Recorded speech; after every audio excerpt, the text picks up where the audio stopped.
And then the corporation will say, we're not subject to FOIA. Of course we're not. There's no accountability. But anyway, I think that's the thing that's useful to even document. I'm like sounding like a data person, even though I think I will stop data and just don't think I will be. But no, that's really useful to capture when they inject they're Yeah. suspicious. No, that's interesting. So it's James, Topeka, and Ray. So basically, James, me.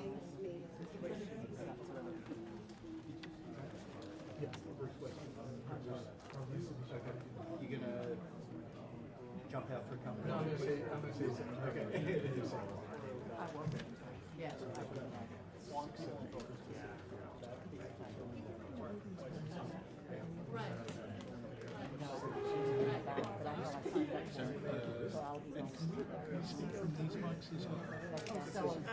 Are you the moderator? Yeah. Sorry, I'm just gonna get this up.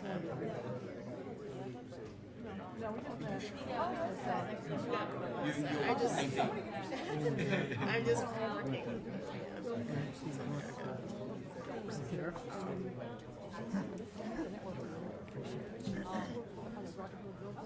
That's pretty cool.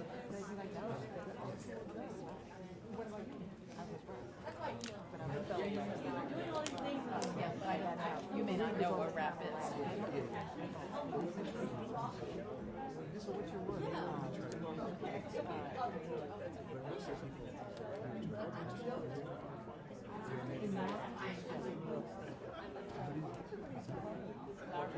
Or if you said it. Let me see.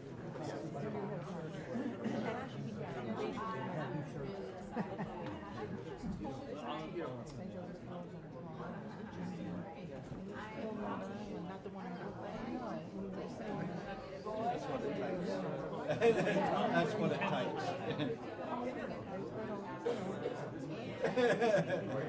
Good.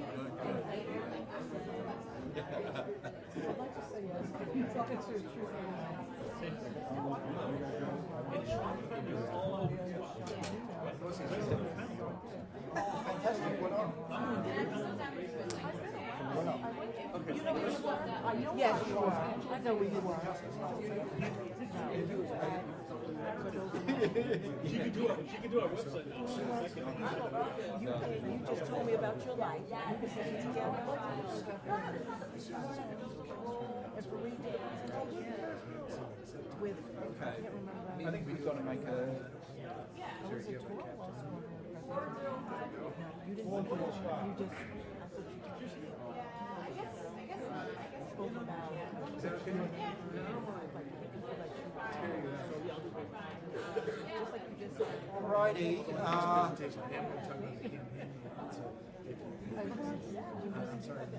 Let's make a... I think we should make a start.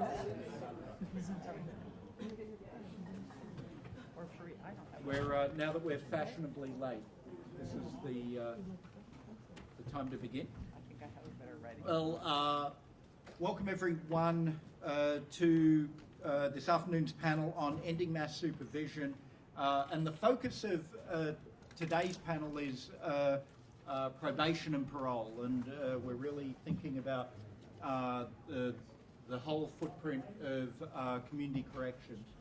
And we have three panelists today, unless Cheryl McFarland is here.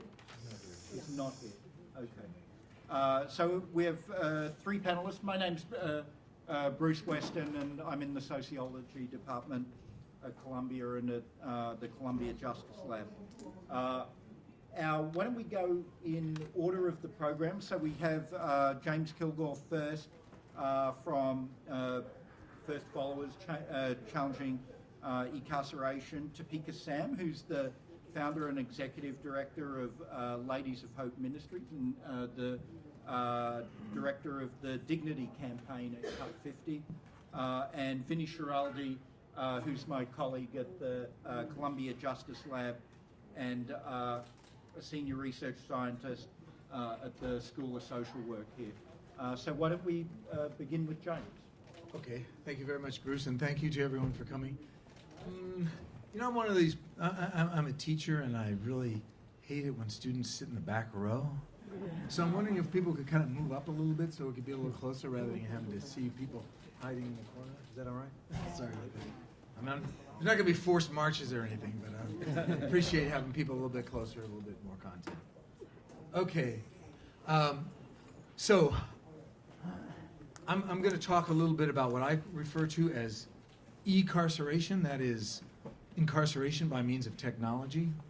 And in particular, I'm speaking on this as an organizer of a campaign called Challenging E-Carceration, which is co-hosted by the Center for Media Justice and the Urbana-Champaign Independent Media Center, which I know is very familiar to everybody, but that's actually where I live, in Urbana-Champaign, Illinois. And so I'm going to talk a little bit about what our intentions are in this campaign. I mean, I should just say that some of the energy for this campaign grew out of the fact that I spent a year on electronic monitor as a condition of my own parole in 2009, 2010, and it just raised a lot of questions and issues with me that haven't gone away, that in fact have gotten magnified. So our goal in the campaign is to, reduce the use of electronic monitors, and in fact, even not have electronic monitors being used at all, particularly for people who are on parole, and I'll come back to that.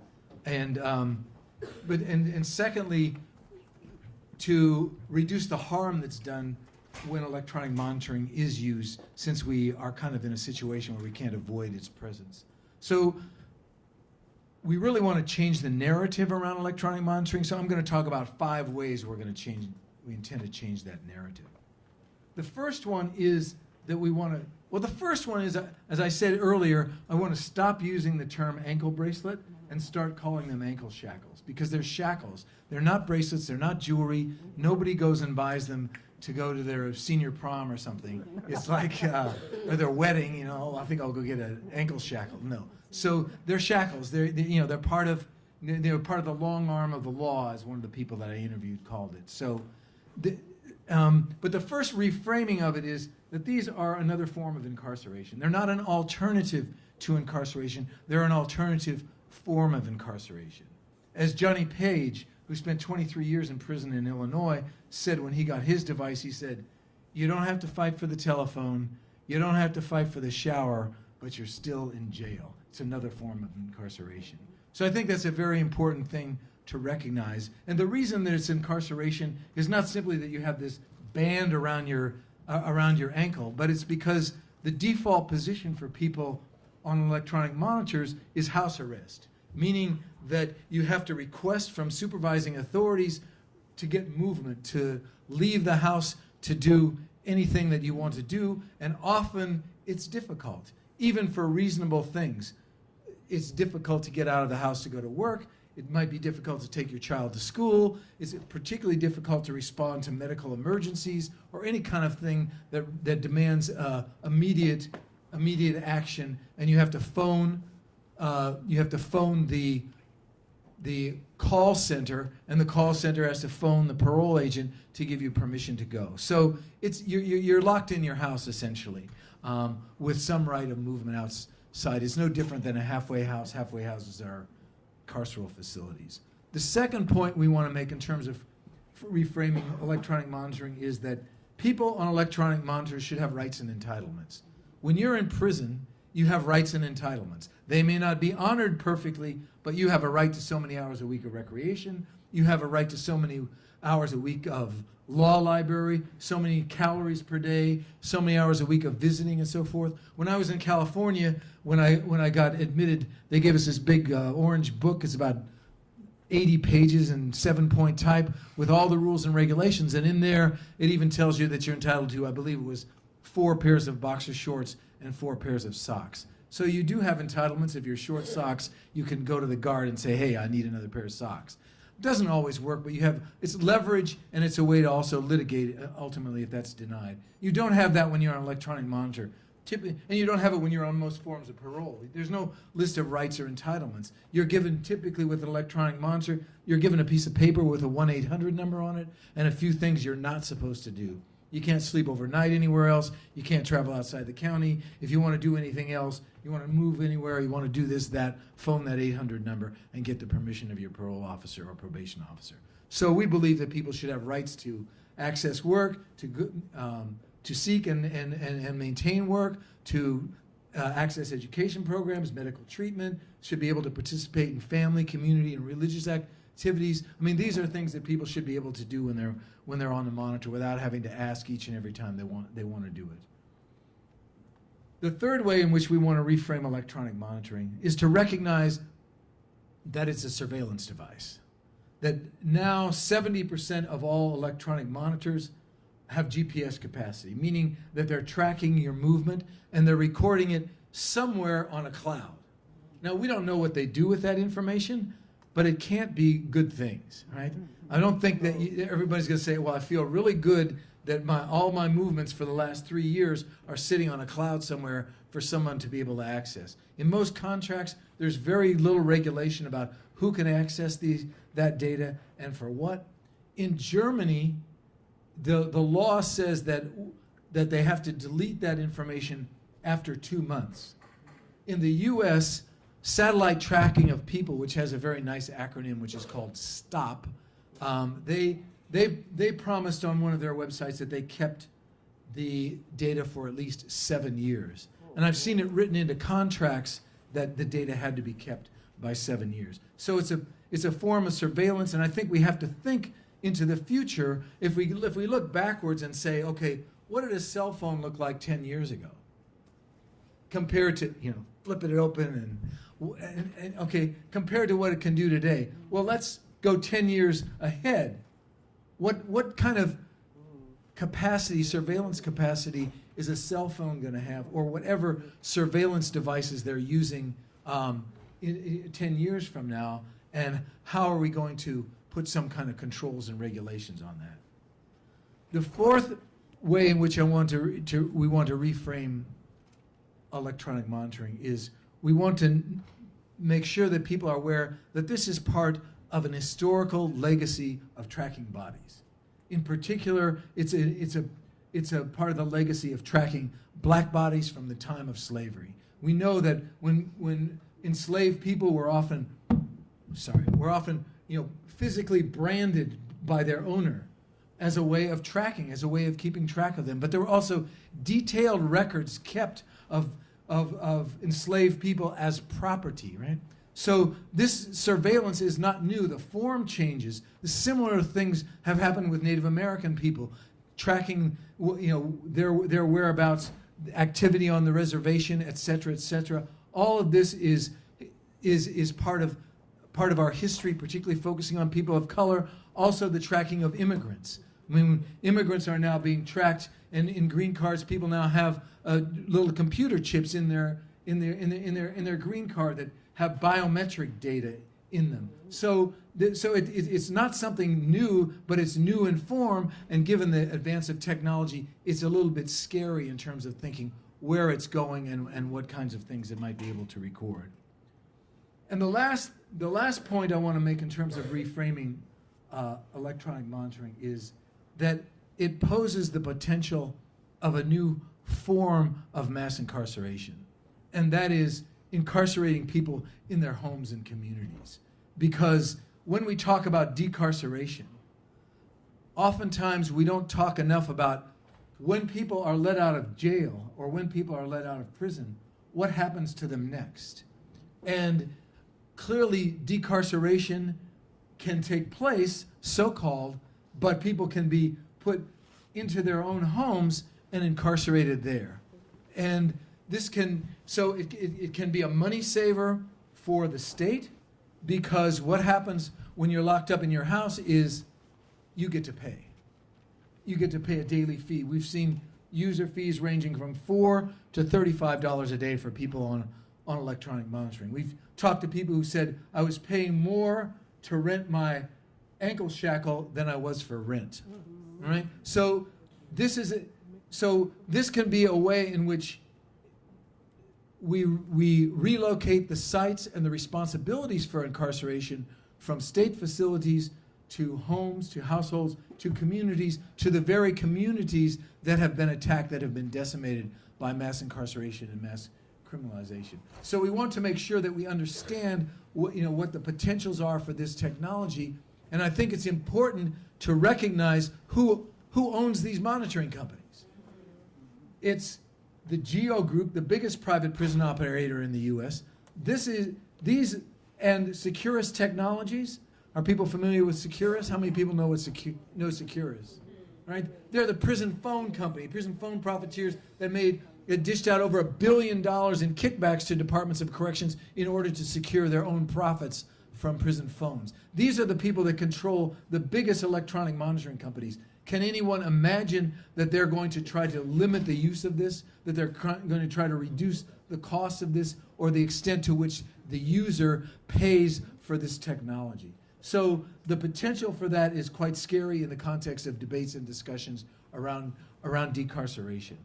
So in response to this, we have, in the campaign, we formulated a set of guidelines, which, given the fact that electronic monitoring is going to be used, we've put together a set of guidelines that guarantee some rights and entitlements to people who are on electronic monitors to reduce the harm that's done by them. So when people are let out on pretrial release, for example, that their lawyer can be in a position to negotiate what are the conditions that you're going to put on my client when they're put on this device. Because at the moment, that's not really part of the deal. Lawyers are just relieved that they've managed to get their client onto an electronic monitor. It's better than jail, as the mantra goes. Well, it may be better than jail, but it's still jail. So minimum security is better than supermax. It's still incarceration. So we're launching these guidelines. We're doing a webinar on the 22nd of March. We'd like people to if you want to be included in that, we'll take your details and make sure that you get the information. We also have a listserv. We have a website, challengingincarceration.com. We have over 50 organizations that have signed on to endorse the guidelines, ranging from Just Leadership USA to Prison Policy Initiative to the ACLU National to a number of the community bond funds and so forth. And we're hoping if you're part of an organization, you might think about signing on to it as well to challenge incarceration. Thank you.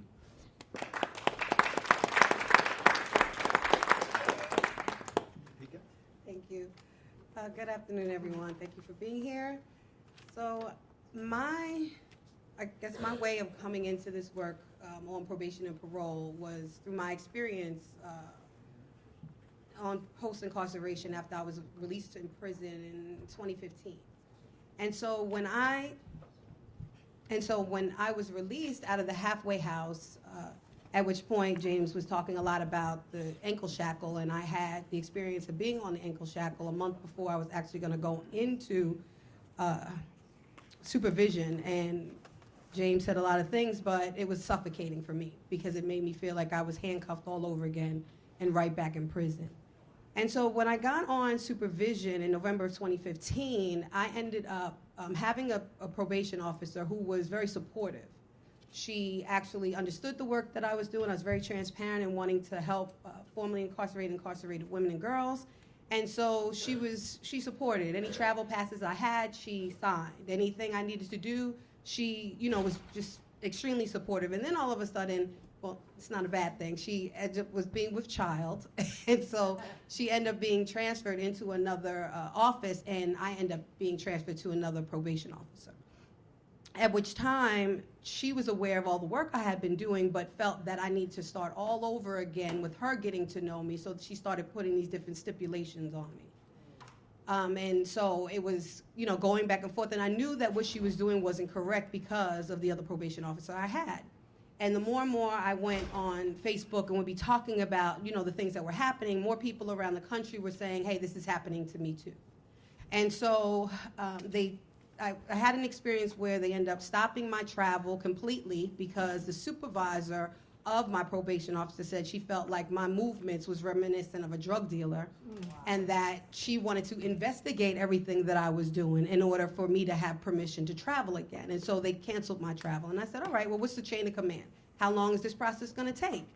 And she's like, as long as it takes. I'm like, well, who else can I speak to? There's no one else to speak to. It's either yes or no, and I said no.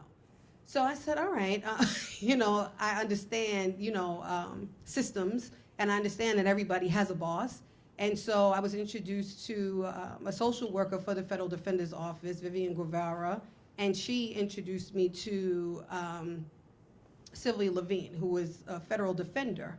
And so I communicated with her about what was happening. She said, all right, we'll give them a week or so, and, we'll see what happens. And so they just would not, it was about a month that went by, and they would not respond to me. So finally, we filed a motion with the judge. And the judge uplifted the travel ban and said, at the discretion of probation, with a certain amount of time, I can travel. So they said, okay, fine, you can travel 3 times a month, understanding I was traveling like 3 times a week at the time. And after that, I had to put another motion into the judge. So this would go on and on and on and on. And finally, it was my first year of, in the federal system, after you complete a first year successfully by statute, you can request an early termination of sentence. And so I did. And so I had about 30 letters of support from all over the country, and the judge denied my motion for early termination in the first year and said I wasn't doing any extraordinary work, solely because probation opposed it, and so did the prosecution. And so, another year went past, and, back and forth with the judge. I'm being told I can get my passport by one officer, the other one says no, so I have to put a motion in for the judge. And, I knew that I had this access and someone who was willing to fight with me through federal probation or federal defender's office, yet it was so many people who weren't traveling and doing anything just because they didn't want any retaliation from their probation officers. And so finally, I decided that, I needed to do something about it. And so I had applied for a social justice fellowship to work on what was called the Probation and Parole Accountability Project. And through that, it's to allow people who are on surveillance, because that's what we call it, all surveillance system, of post-incarceration, to be able to actually know what their rights are.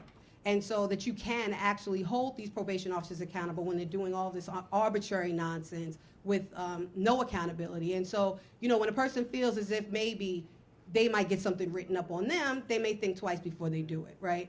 And so the idea through the project is to, one, be able to remove the stipulations of conditions of release that people with convictions can't communicate with each other. Because we also know how arbitrary and how counterproductive that is. And I was talking to Michelle here earlier, and she was like, they're criminalizing our organizing. And that's so very true, because we are our best support, right? And so, part of just an example of that is with one of the projects that I'm working on called with the Ladies of Hope Ministries, we have Hope House, which is a safe housing space for women and girls. And so state parole decided that they did not want women on state parole living in the house solely because of my federal supervision status. And they said that I was overseeing the project. And so we were unable to let women on state parole come and live there. However, women who are on state parole can live in shelters, right, where other people who are on parole can live. And there are other organizations around the city that are doing work that still allow that, but they didn't do that. And even through that process, one of the neighbors who didn't want us in their neighborhood, through that not in my backyard, called my probation officer in order to get me violated, and citing the fact that people, there were women in the house, and I'm working with other women who are on parole, and they know that that's against the law. So it's like these examples that, communities do just because they know that they can, with being levels of uncomfortability, and then people on probation and parole, the ones who are suffering. And so also through the Probation and Parole Accountability Project, we're doing a survey. And the survey is to allow people who have been impacted by this system to let us know what's going on, let us know their experiences, and so that way we can do policy recommendations and also put out our own report from our voice firsthand. And so we've launched it already, and we're doing another launch on March 6th through the Day of Empathy with Cut 50, to where we're launching it with all the partners that way. And then we're going to do another launch through the APPA, the American Probation and Parole Association, and they're going to distribute it through all the people on probation and parole who they're overseeing, so that we have a really great sample nationwide, and we'll be able to really get some feedback and separate it based on gender, based on sex, based on class, based on race. And so just to follow up I just want to end this because I know we're taking no time, but so I had refiled for an early termination of sentence through probation and parole, because when the judge first denied me, he denied me without prejudice. So I filed again a year, and just to cite what he wrote in there, he said, the record reflects that Sam has shown exceptional reasons for early termination of her supervised release. She has complied with all the conditions of her supervised release, although that is a necessary rather than a sufficient reason for early termination. There is no identifiable risk to either the public or any identified party. She has also shown extraordinary rehabilitation by working actively for the benefit of others who were previously imprisoned. She has received a Soros Justice Fellowship and is actively involved in various efforts to help those who were formerly incarcerated. In particular, she has been responsible for establishing Hope House, a home for formerly incarcerated women. However, her laudable efforts have in fact been hampered by her supervised release because she is restricted in her ability to associate with others who are still on supervised release. Her supervised release has also been cited as one reason why the New York State Department of Corrections and Community Supervision will not grant Hope House permission to open and house parolees. Terminating Ms. Sam's supervised release will allow her to work more actively with those who are still on supervised release and fulfill her goal of opening Hope House to its first residents. Lastly, given that Sam has completed nearly half of her supervised release and has already completed a relatively substantial prison sentence, the continued period of supervised release is unnecessary for deterrence or to reflect the seriousness of the offense. Therefore, after careful review of the defendant's circumstances in light of the facts enumerated in 3553, the defendant's request for early termination of supervised release is granted.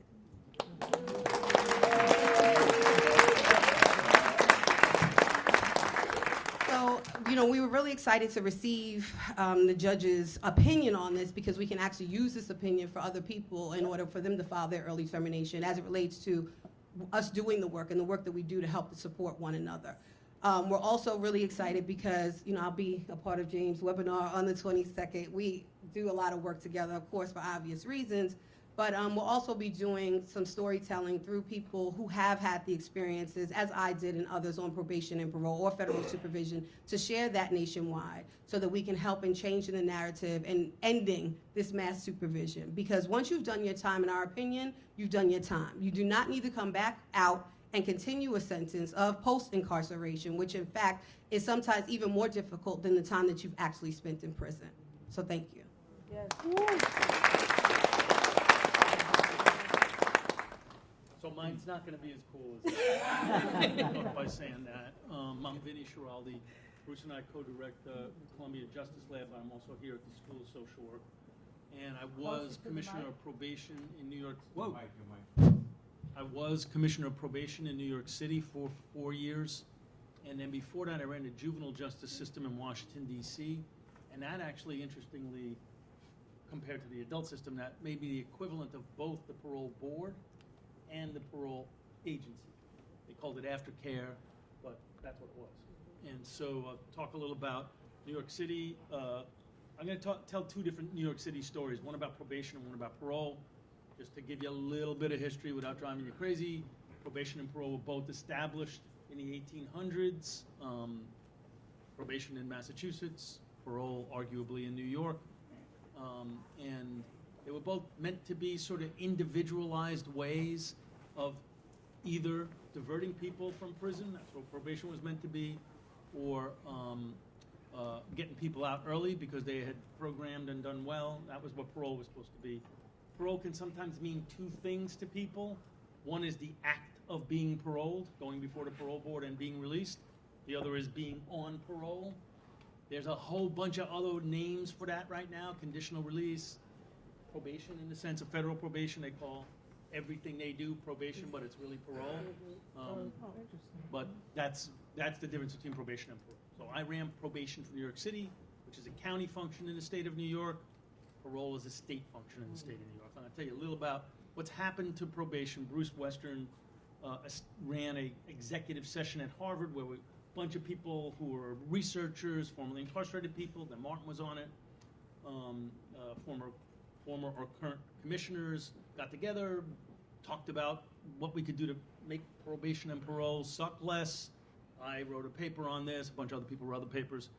And so we looked into what was happening in New York City probation, and it's the number of people on probation has dropped a stunning amount. It was 69,000 at its peak, and now it's around 20,000. This has happened at a time when crime has dropped substantially, But even with the drop in crime, judges are less likely as a percent to put people on probation, and they are more likely to put people on things like conditional discharges or adjournments in contemplation of dismissal, which are roughly nothing, but a little more than nothing in that if you do get arrested while you're under those things, it's worse. You'll probably get locked up more easily, but at least you don't have to go see a PO. And so you don't, none of that reporting stuff, you don't have to do any of that. And they're generally like a year or 6 months, depending. So that went up. Conditional discharges as a result of a felony conviction went up 41% from the mid-90s to 2014. Sentences to probation for felonies went down 41%. So it was almost, it was a pretty good kind of change towards a much more informal approach and no negative outcomes, and probably some pretty good positive outcomes. Other things happened with New York City probation during that time. Mike Jacobson ran probation for a little bit of that, or actually more than a little bit of that. And he started a program where people would just come in and punch in answers to 6 questions on what looks like an automated teller machine, kiosks they call them. So you don't have to see a PO. That happened once a month, and you just went home. So at least it was quick, and you were out of there. And when Marty Horn ran probation, they expanded it dramatically. And it showed that when they expanded it dramatically, the people that just had to answer to the machine did better than they did before when they were answering to a PO. And so it wasn't a jailbreak. It was, more benign. I'm not saying it was better. It was just less worse. And then when I took over probation, we did a couple other things. We dramatically reduced technical violations. We got it down to 3%. I stopped piss testing people for drugs.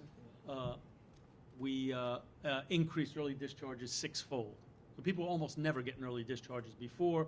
We increased them 6-fold. We asked the state to just look at what happened to people that got discharged early versus people that just finished the whole 5 years. And people who finished the whole 5 years had a 4.3%, 4.3% of them got convicted of a felony within a year of release, and people that got discharged early was 3%. Again, I don't know that that's because probation was making them worse. Maybe we picked a better, the folks that got discharged early were doing better, so maybe they just got rearrested less frequently. But again, it wasn't a jailbreak. Marty Horn, who was the probation commissioner before me, also had run parole, and one of his proposals is we should just stop having post-release supervision. We should just not put people on it, and whatever amount of money we have that we were spending on that, we should just give to those people and see what they go out and do. And just compare them. Let's just have a fair comparison. Maybe parole's a really great thing, and we just haven't figured out how great it is, because we just don't know. It's always possible, so that's why we do the research. Or maybe if these people had some money in their pockets, they'd go out and help themselves get housing, or use it to get job training or whatever, to make their lives better in ways that POs could never think of. So that's a little quick probation story. I want to tell you the parole story that we just did research on, that we released a few weeks ago that Topeka was involved in the release of. And before I forget it, there's 2 campaigns around parole and probation. One is by Cut 50, and that's called #StillNotFree. And the other is a New York State one that Catal Center is doing, and that's called #LessIsMoreNY. So we released a study and it called Less is More in New York, which talked about, argued that if we had fewer people on probation and parole, it would be better. And some of the things that study showed is that the population of people at Rikers Island has dropped dramatically. I don't know if people know that or not. It peaked at 22,000. It ended last year at below 9,000 for the first time in 35 years. So it's a great decline. Over the last 4 years, it's dropped 21% overall.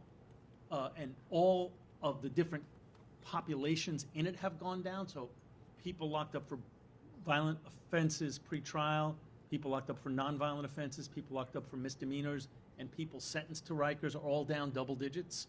But people in for technical parole violations are up 15% during this time. And And this is at a time when we have actually fewer people on parole and way less crime in New York City. So you would just think, even if it just stayed a pace of that, it would just go down. So it's gone up. We didn't look into why. We didn't have enough information, so the report was just descriptive. But this is problematic. Both the mayor and the governor have said there shouldn't be as many people locked up for technicals. Both the mayor and the governor have said we should close Rikers Island. There's 1,400 people in Rikers Island, so that's like 1 out of 6 people are in Rikers Island that have a parole hold. About half of them are technicals, half of them are in for some new arrest. Of the ones in for a new arrest, most of them are in for nonviolent arrests. So even if you accept the fact that violent people got to be behind bars, 19% of the 1,400 are in for a violent arrest, 81% are in for either a nonviolent arrest, a misdemeanor, or technical. And so that's a thing to wonder about. Why is it going up when everything else is going down? And just one last thing, there's a editorial in today's Daily News based on a New York One story from 2 days ago about people on parole in New York going to homeless shelters. And it showed, the New York One story found that 4 years ago, the number of people entering homeless shelters from parole was 2,152, and last year it was 4,122. So it's about double, and that might help. We need to do more research on this, but also we need to house people when they come out, so I'm not like one of those guys, oh, we need to do research while people are like sleeping in cardboard boxes. People need to stop sleeping in cardboard boxes. We also need to do more research and find out why is it going up when it's going down. That's certainly suggestive. If people don't have a place to live, obviously, it's super hard to follow all the conditions you all just described. So that's my story, and I'm sticking to it. I'll stop.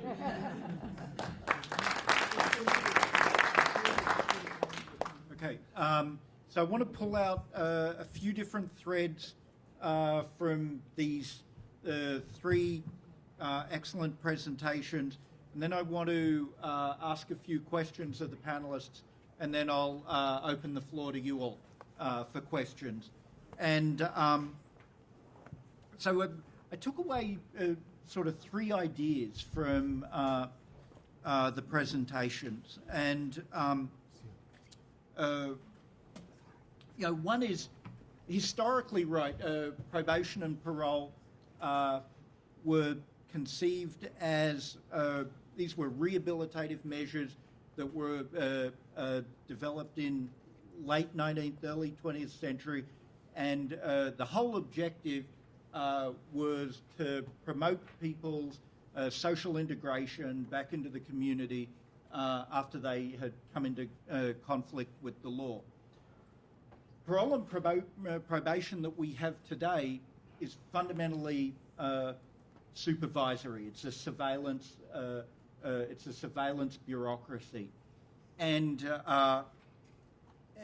when you boil down the surveillance function, it's limiting on movement, and it limits people in going to work. It limits people in getting more education. It limits people in their programming.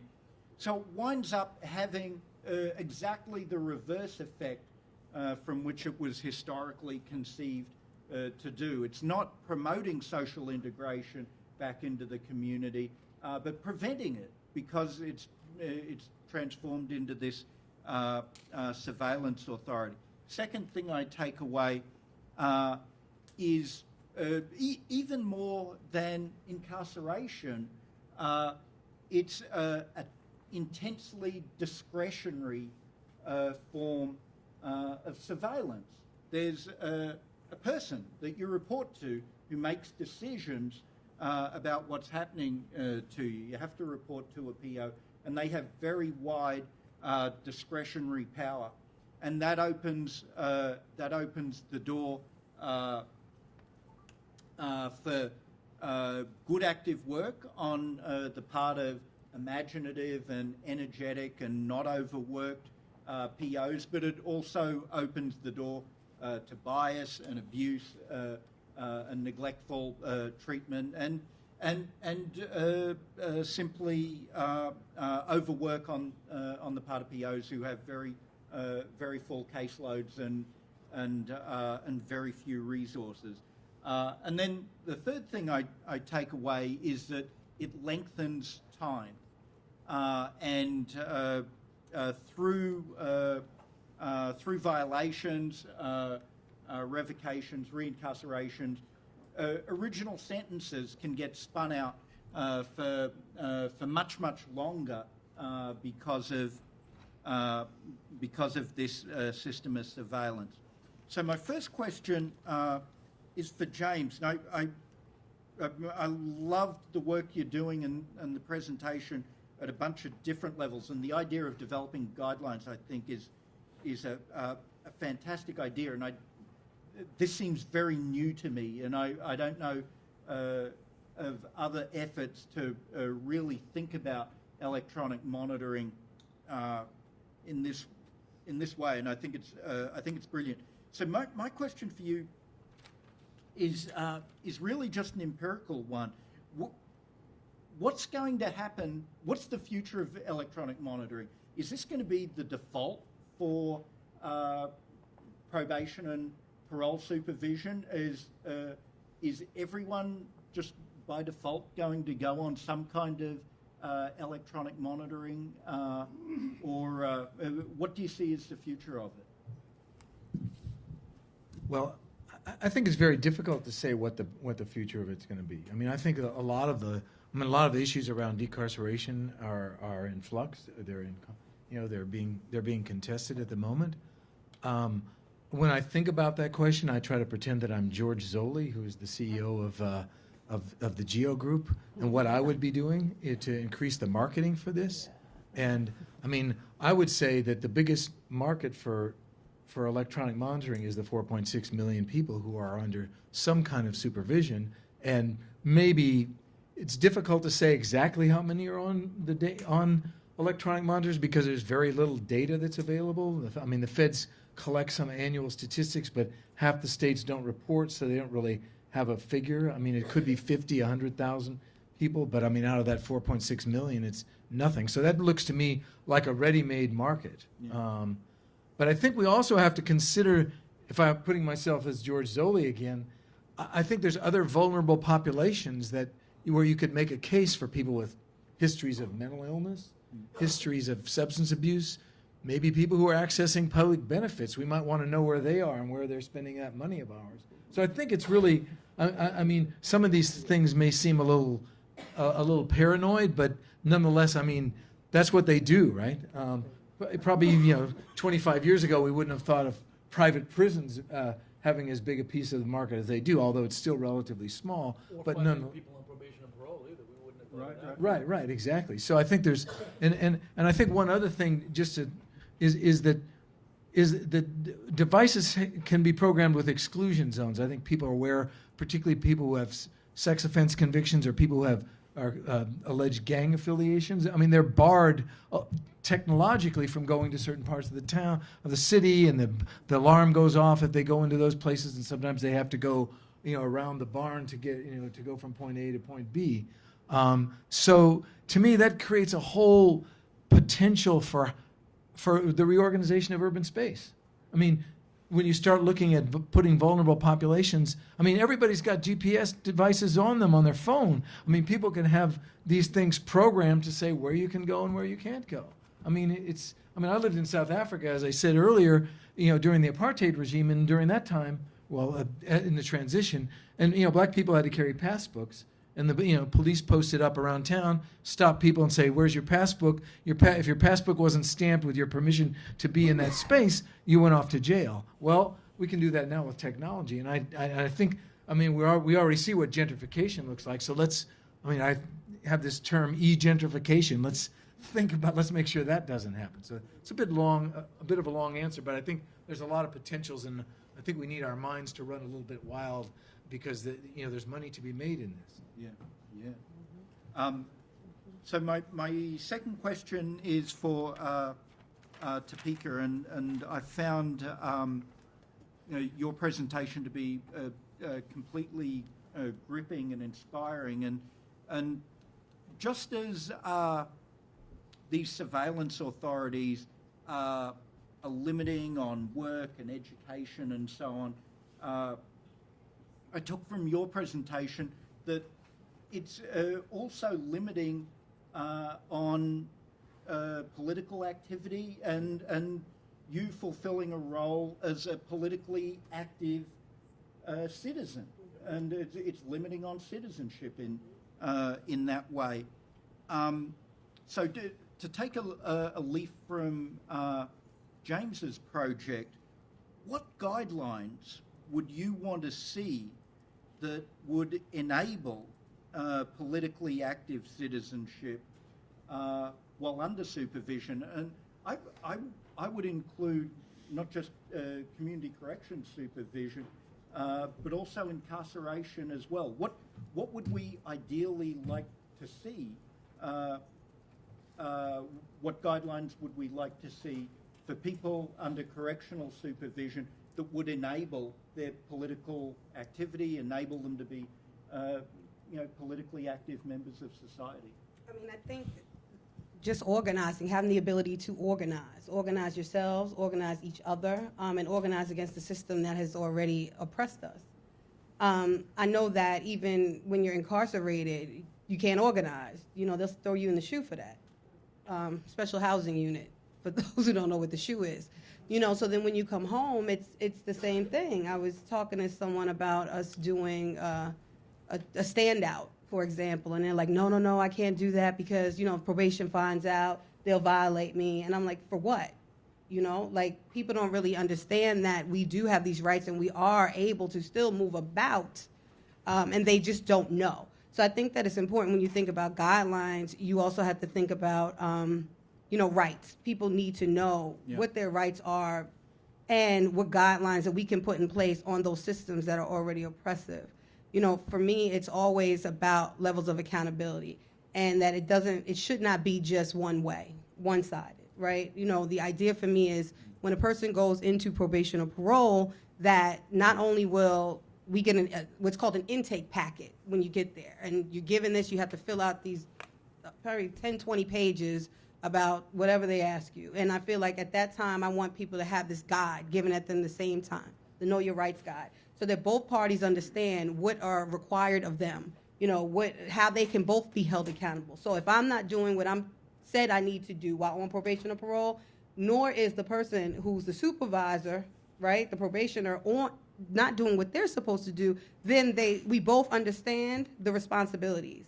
And so I think that will also help for better outcomes and really relationship building because, unfortunately, I mean, as James had said, when we think about decarceration, we also have to think about the fact that people are going to go on probation or parole, right? And when we think about incarceration, we have to look at probation and parole as a form of incarceration because even though people may be sentenced to probation, probation is supposed to be a sentence in lieu of incarceration.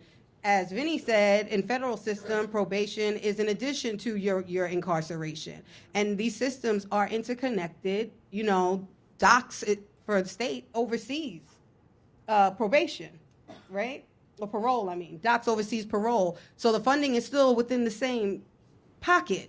And so, I just want everyone to kind of change their mind frame of really thinking that probation is better than incarceration because it's the same thing, and for me, I know that, just as an example, being on probation and being at home and my parents being older parents, senior citizens, I was living with them, the different things they had to go through, even when I was on the shackle, the 3 a.m. phone calls, waking up the entire house just to make sure you're there when this monitor is supposed to know that you're there because you're within the proximity. Just things that they do to continuously just abuse you, and I'm getting upset, and although I'm off now and I'm happy about that, I know I'm rambling because it just it makes me anxious just thinking about, the levels of oppression and the layers that, we keep having to go through over and over again and the criminalization and of our families, like the additional community policing that happens as a part of probation and parole. So, thinking about guidelines and thinking about levels of accountability, it's a lot of work that needs to be done. But I think that it starts dismantling these systems that we already have in place. just to sort of amplify some of that, it was great what you just said. It, we released 2 reports a week ago, and it's justicelab.iserp.columbia.edu. Is that what it is? We're working on that. We are working on that. We're new, but it's literally it's justicelab.iserp.columbia.edu.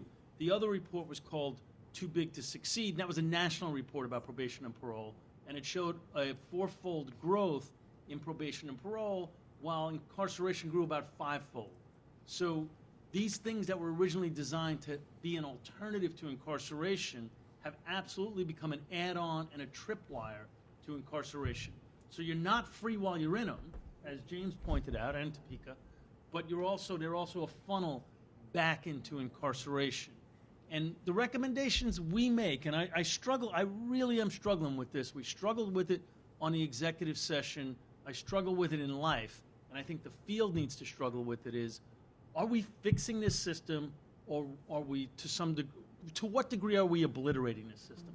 Because there's a real conversation about, let's eliminate mass incarceration. Are we going to eliminate mass incarceration and put people on probation and parole? Some people argue that. The Council of State Governments did one of their studies in Massachusetts recently. They convene all the key stakeholders, except all those key stakeholders are always the government, they're never the community. They convene them all, and they spend 2 years coming up with recommendations. All other advocacy ceases during that time because the legislature doesn't want to hear about it. And then at the end of 2 years, they come out with generally weak tea. And so that's what they came out with in Massachusetts. And part of the weak tea was universal post-release supervision. Only about 1/3 of people were coming out of prison on parole or post-release supervision. And what they're saying is, give more good time, but in exchange for that good time, put people on post-release supervision, right? And that's super appealing to elected officials. It makes absolute sense within the confines of the system as we have defined it. They could have said, do more good time, save this much money, because they're really good at calculating how much that saves, and give it to the people as they're coming out, like Marty has suggested. Or fund programs in the communities that people can go to voluntarily, fund housing. They could have said a bunch of things. They said, put it into community supervision. And I think we just have to struggle with how much of ending mass incarceration is going to be expanding probation and parole. Is that legitimately the alternative?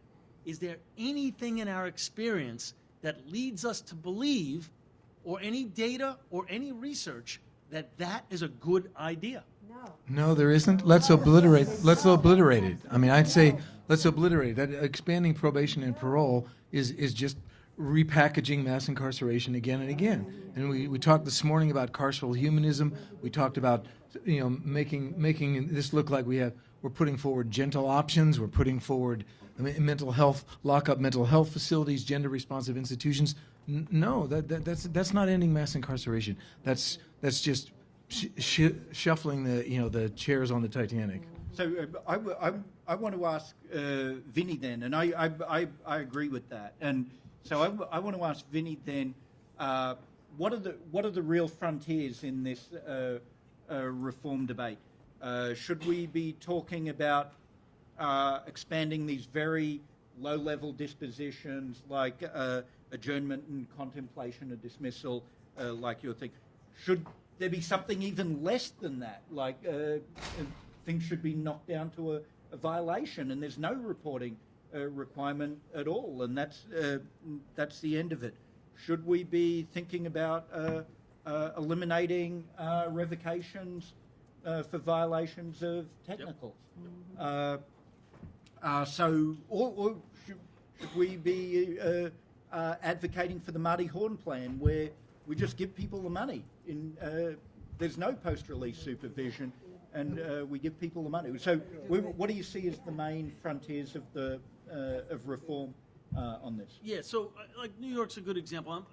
Half of my time now is devoted to helping the city close Rikers, and so New York's gone from 22,000 down to 9,000, and based on the advocacy that's occurred, the Lippman Commission report, the suggestion is that in order to really close Rikers, we got to get down to 5,000 people.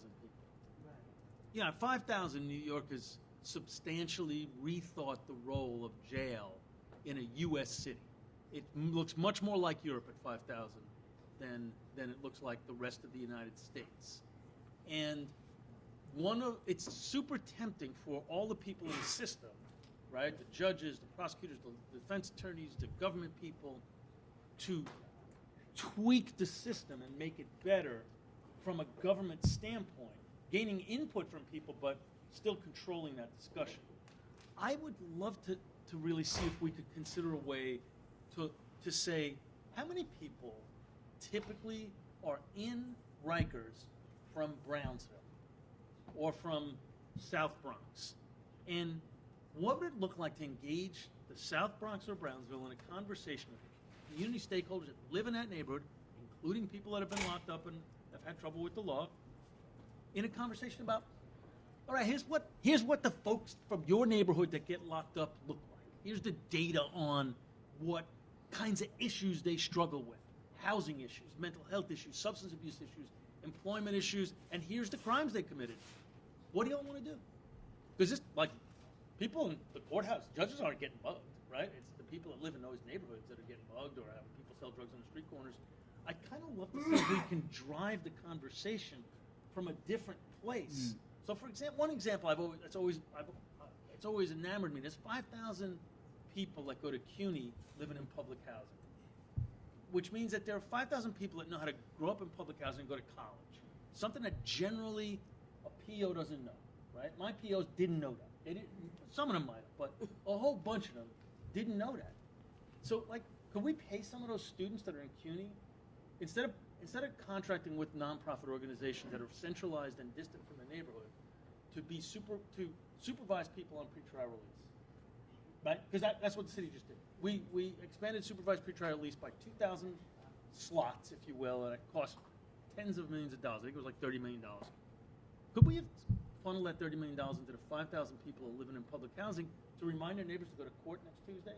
And oh, by the way, I hear that the person at the local store is hiring, and oh, you want to figure out how to fill out a FAFSA form because that's like super complicated? I can help you with that. Like, if you believe in the research that talks about community cohesion as a better way to achieve public safety, and you believe some of the other research that says that the churn, the unsupported churn in and out of prison, damages community cohesion, then it strikes me that as we dismantle mass incarceration, we got to figure out creative ways to help communities become more cohesive. We have to do that with humility because we don't know how to do it. Like you asked me this question, I should have started with, I don't know, right? But like, that's what we got to figure out. Prison's easy. Probation and parole are easy. And because they're easy, bureaucrats will gravitate towards them. So much of this is because, oh, okay, we know how to do that. We know how to do it badly. Historically, we know how to do it in ways that destroys people's lives, humiliates them, makes them go through, you know, what Irving Goffman called degradation rituals. And yet, because we know how to do it, there's a super temptation for us to just do it, especially when, like, we're at a crisis point of closing a facility. It's like, oh my goodness, we should go to what we know. Yeah, except that thing is not so good, and maybe we need to invent a new thing that we just don't know yet, and with some belief that can be better based on experience and some level of research. So I'd just like to raise a point here as someone who comes from, as I say, the cornfields. I mean, I think it's interesting to hear a lot of information about New York, but I think it's also important to recognize that the rest of the country is not like New York, that there's a lot of different conditions and different situations in different states. So like the kinds of reforms and the kinds of changes that you're talking about and having people like you know, talking about them is not the norm in most states, right? We have, I mean, in Illinois, for example, when people get released from prison, they get $10, right? And if you don't have a place to live, you don't get released. You serve your parole time in prison. You serve 50% of that parole time, you know, in prison if you can't if you can't find a place to live. In the town where I live, for example, they've just closed all the homeless shelters. So people have nowhere to say, I'm going to go live there, so they end up serving their time in prison. So I'm just saying, and I think, maybe when we open it up to the audience, we can hear a little bit also about some other people's experiences of how this, how these reform and how the issues of probation, parole are being played out in other parts of the country. Because that's the beauty of having a gathering like this, is we get a diversity of experiences to share. Topeka, do you want to come in at all before we open it up? Yeah, just to say that, the experiences of women on probation and parole are completely different. And, I would say even more devastating as it is while women are incarcerated. And so, when you think about women and trying to get their kids back, and you do think about housing being the number one issue of anyone who's returning, that with women, there's less housing for us. So a lot of times, just like that, specifically, if there's 100 beds in a shelter and 10 are only for women, then a woman has to stay and max out her time because she has nowhere to live either. Or the fact that she has 2 children and there's a boy and a girl, that she has to have a number of bedrooms in order to accompany, in order to accompany whatever the parole stipulations are, or even foster care stipulations are for them to get their children back. So I think, when we think about, dismantling these systems, we also have to make sure that it's gender specific as well. That's all I want to add. Excellent. So the floor's open for questions. And questions would be preferred. And have people been introducing themselves when they speak? Has that been the routine? Yeah. Yes. So I'd also ask you to just identify yourself when you ask a question. Hi, I'm Scott Ledyard, and I teach computer science in New York prisons. And listening to what's been said, it seems like the people that have discretionary control, the parole boards and the judges, it seems like a lot of the seat of the pants. I know on parole boards, often the decision is made on what the crime was, not how well the person has, recapitulated and learned. Are there any quantitative tools that those decision makers have that help them make their decisions? If you look at what they do, it's so arbitrary and varies between individuals that having the right person on your parole board, your judge, is more important than a whole bunch of other things that are legal. They have a risk assessment instrument they use. What's the wrap? There's a logo on that. Yeah, no, it's Compass. I know it's Compass, but there's something like if you're low risk, release them or something like that. You guys have a little. If the risk is low, let them go. So they have that. They tend to not look at it because they tend to focus on the original And is offense. it a real quantitative statistical model? Yeah, it is. Sure. If you believe in risk assessment instruments, it's one of those. Mm-hmm. Yep. It is a quantitative. It is exactly that. Yeah. Yep. Yep. Yeah, but they It's tend an not to use it. actuarial tool. And there's no way to compel them really to use it, other than the good advocacy that people. Or you could publish what the tool predicted and what the person did. Yeah, only if the person gets out, right? If they what's happening now is they're not letting them out. So it's a problem. It's a problem. They have a risk assessment instrument. They tend to ignore it and focus on the original offense, just like you said. Could I just make a note that these risk assessment tools are under a lot of contestation?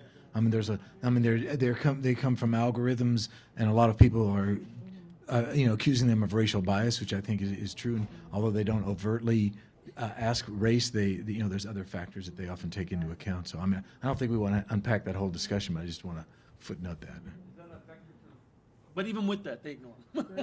Right. But is that a vector to work on to make it better or not? And it's based on police records and Yeah, I think it depends how they're used. I think it decides the way the policy decision. So it's used a lot in pretrial detention decisions, for example, and but the policy decision of whether to detain or not gets reduced to the the risk assessment score, and I think it's sort of it depoliticizes a policy question that should actually be much more transparent. They're proprietary tools too, and But how about the economic investment? Can we take some more questions? yeah. Take more than one? The Decisions have tremendous financial impact. I think we should sidebar on this after the session, and we should take some more. Okay, I'm clear. No, it's a good thing that they have this conference because the average person that's out here, when it comes down to jails, prisons, probation, and parole, the average person doesn't know. I mean, what I'm saying like that, okay, you commit a crime, this, that, and the other, you go to jail or you go to prison. And a lot of people don't understand how these systems work and how the systems basically have pretty much oppressed our people. I mean, I'm glad that this sister over here that you know that you got your life together, this, that, and the other. A lot of us, realistically, as being people who are colored, we get caught up in that. These systems were not meant to empower us. I mean, because you talk about, let's say, the education system. Sometimes they put you in special ed. Sometimes you have mental defects within the family, the community, and all of that there. Then when it gets to the point, okay, let's say the jail. From jail you go to prison. And the cycle itself just continues. And they constantly within these systems beating us down.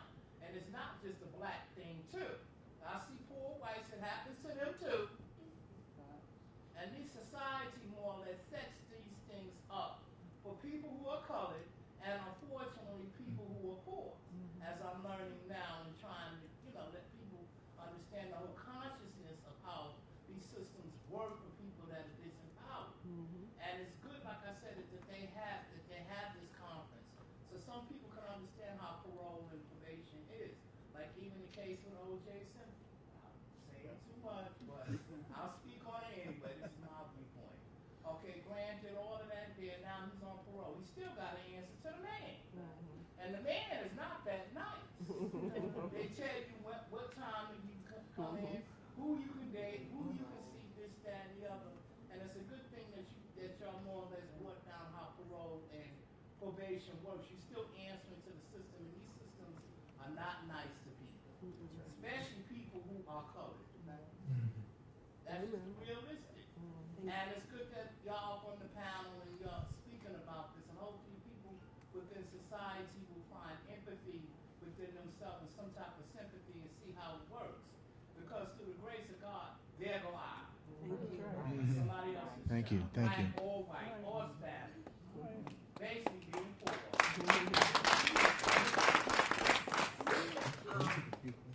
Yeah, collect a few. Yeah, collective. Yeah. So let me collect 2 or 3. Okay, my name is LaQuasia Pollard. I'm formerly incarcerated.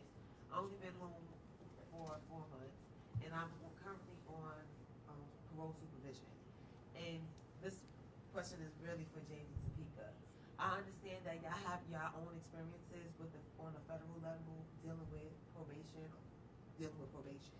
What work are y'all doing for people that's coming, for individuals that come home from state penitentiaries?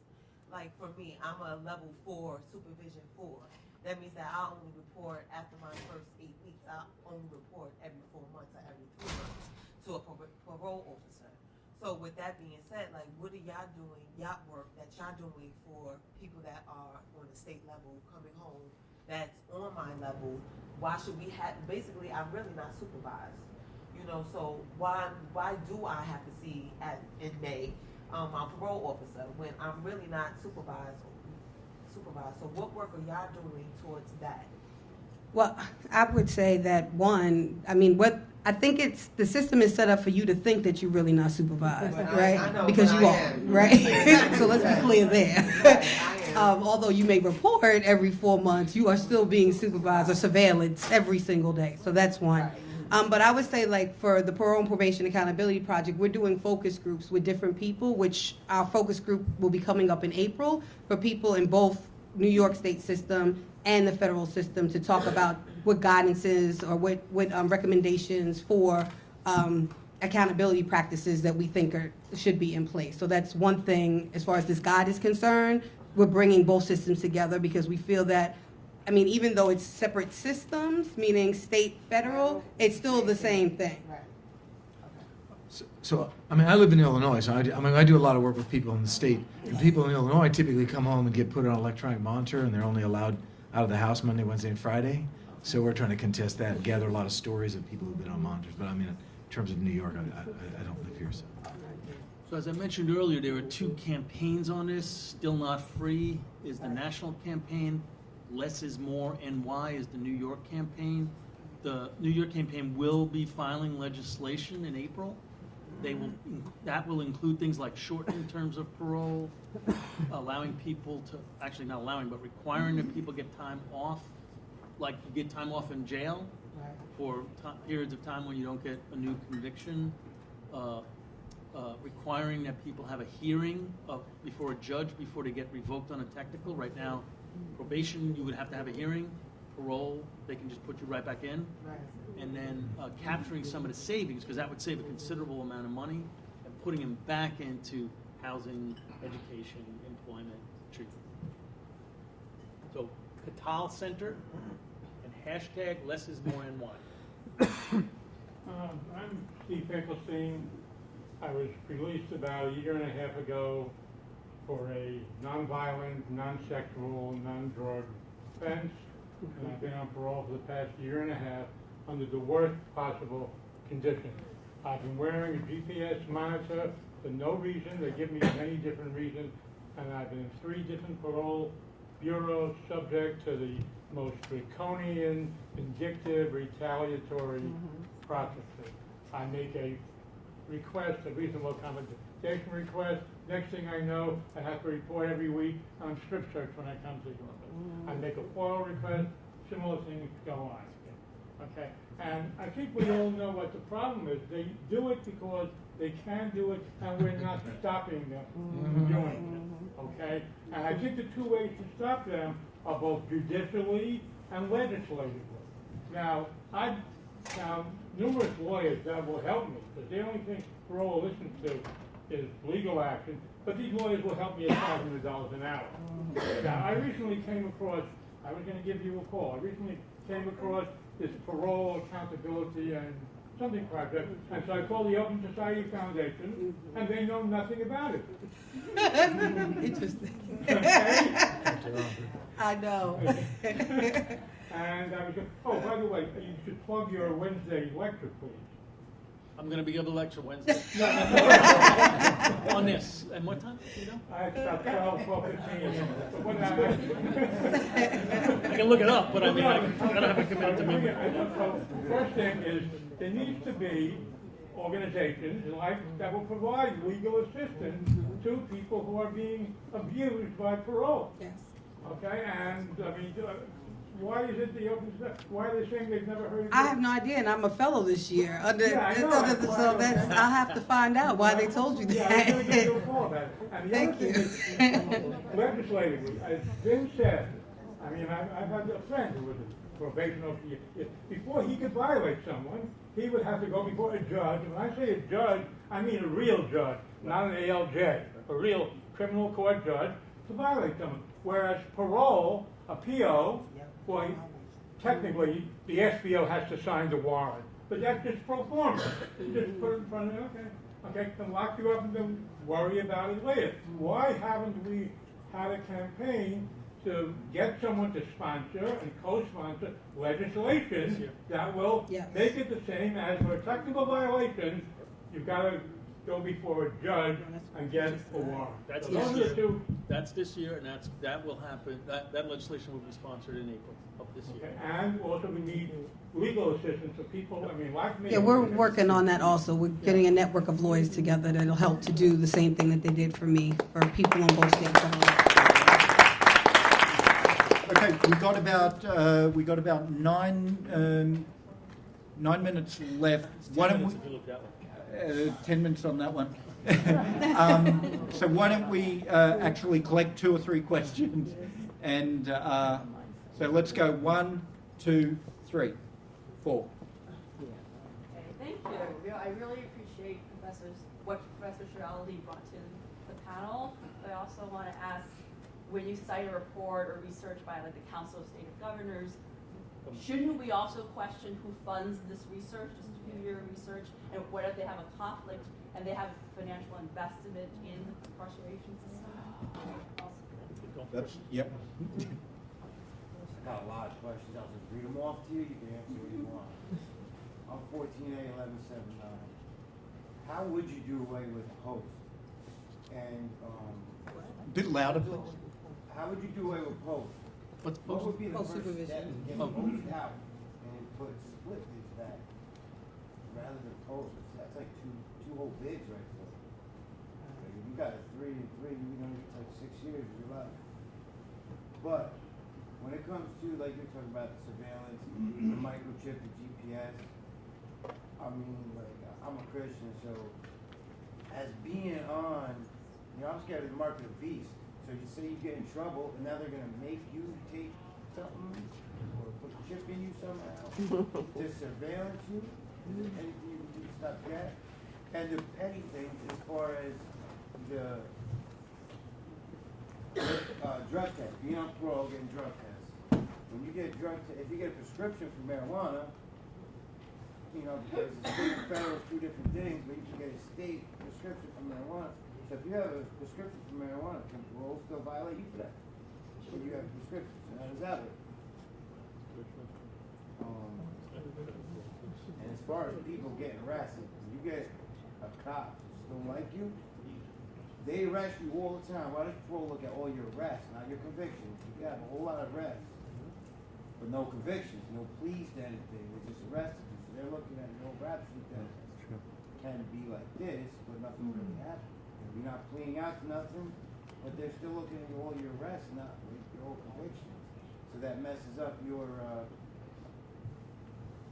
compass or whatever you call it. Cool. All right, great, thanks.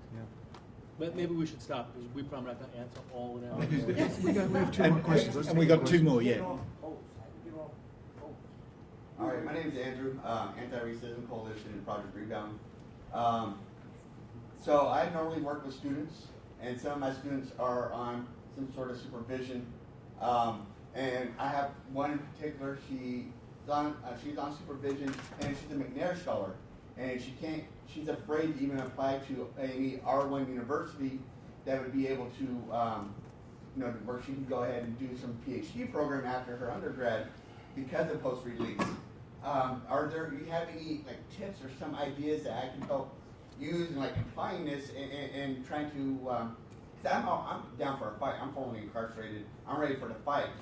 I'm ready to go ahead and advocate on her behalf, but I want to be able to demystify for folks like her and to my other students and be able to contest probation, parole on some of their stipulations, because I think we need to have that ability for autonomy of our own bodies, and so that's my question I pose to anybody who's into the applied aspects of it. And last question. Yeah, I come from a state in Maine that abolished parole back in the late 70s. So this is not even a part of us. This is not even a part of our system. And we have a total reliance on good time allocations. We are now moving into, we're just at the beginning of looking at more e-carceration as an alternative. And so just suggestions on, since we can take some steps right now to not go down that rabbit hole, just wanted to know in terms of policy if you could help us out. Who wants to start? Want to answer that question first? Yeah, you just got to remind her what that question is. About Yeah. the funding. Well, shouldn't we also question who funds this research? Oh, okay. And there's a conflict of interest?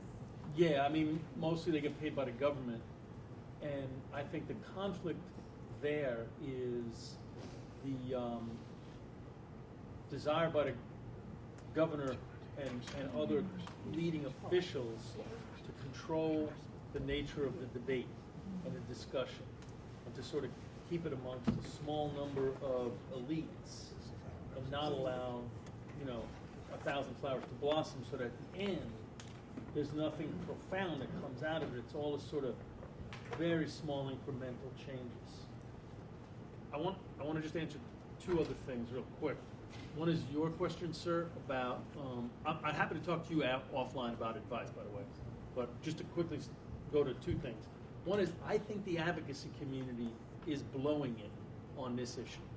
I do not think there's anywhere near the kind of advocacy around probation and parole with a few people, you know, notwithstanding, right? The good work of folks like these notwithstanding. By and large, we focus a lot on like mandatory sentences, three strikes laws, and things like that.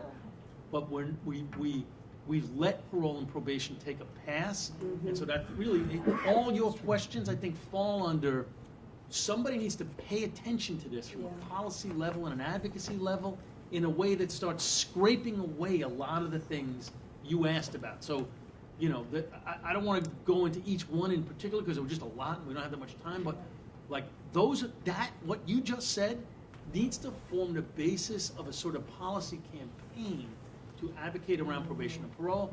And just the main thing I want to talk about, which is, you said you abolished parole, and again, there's two things that are parole. One is parole release, and the other is parole supervision. I just want to say for 1 second, in Maine, when you all abolished parole release, 1 or 2 years, you also abolished parole supervision, and nothing happened. The thing that's crazy about that is nothing happened, and then they reinstated it. But like if you look at the crime rates in Maine for that year, you would never know that parole was abolished. So it really makes me ask the question, how much air is in this balloon? Like, if we took it away or took most of it away or took half of it away, I don't know what the real answer is. Would anything happen? New York went from having 69,000 people on probation supervision to having 20,000 people on probation supervision, and we are a much safer place. Could everybody do that? I would just also say to you about the education. Well, two things. I heard you say, you know, about her basically being in fear. I think that, you know, just her wanting to apply for a PhD should allow her to be empowered to do it without moving in fear. So I think encouraging her to let her know that she has the power to do this, you know, in her own capacity is really important, the encouragement. Also, Michelle Jones, who is a fellow this year, and she's a PhD candidate at NYU, who was just released from prison a few months ago. I think communicating with her about her processes would be really helpful. So I just wanted, you know, find Michelle. I don't see her. She's probably moving around. Find her. James, do you want the last word? Just to follow up on the education piece, along with Michelle Jones, I mean, her supervisor was a woman named Kelsey Kaufman, and there's a higher education listserv where there was a big, long discussion about opportunities for people and so forth. And I don't know if you're on that at all, but I can hook you up with it if you want. And that's a place to raise all these issues because there's a lot of people there that are dealing with, for instance, ban the box initiatives around university applications and so forth. There's a whole lot of action on that, so I hope that might be useful. Also, Sarita, who just pranced in here, she helped to remove on Louisiana, right? You tell them what you did. It's around education, that's why.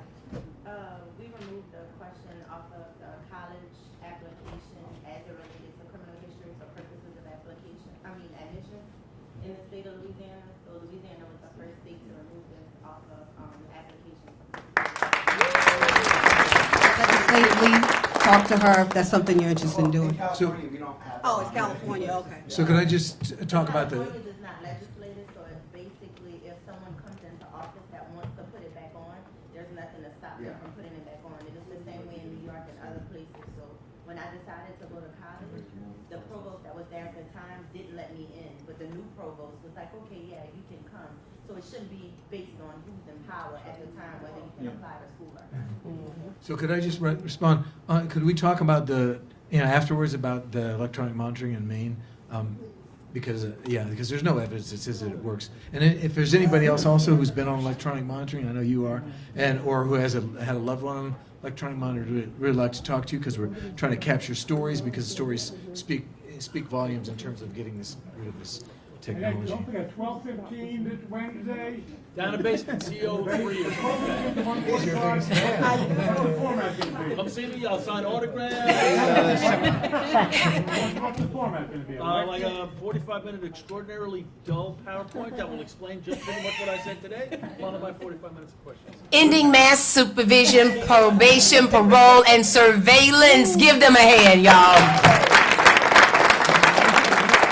We want to make sure that we thank you all for being a part. Did you not grow there? I mean, were we not enlightened? I mean, if you have not had that experience before, I'm sure it opened up doors in your mind to see how much air is actually in that balloon. I like that one. I'm going to have to use that one. And just one more as you're on your way to the next sessions that will start at 3:30. I remember watching on Facebook, Topeka Sams is my friend on Facebook. And I'm looking on Facebook and I see all of these views and live, and Topeka is at the federal courthouse, and she is saying that she is about to sue them for bothering her. She's going up against her probation officer, her parole officer, on these issues. And I remember looking at this on Facebook and I'm saying, oh my God, she better leave them people alone. She going up against the federal government? Oh Lord, I'm going to have to pray for her. And so I said all of that to say, to watch her take on this, you know, this elephant, this giant of an issue, and be unafraid. It's sad to me. We cannot leave those people alone. And I hope if we got nothing else out of this session, I hope we clearly understand we cannot leave those people alone. Y'all have a good one.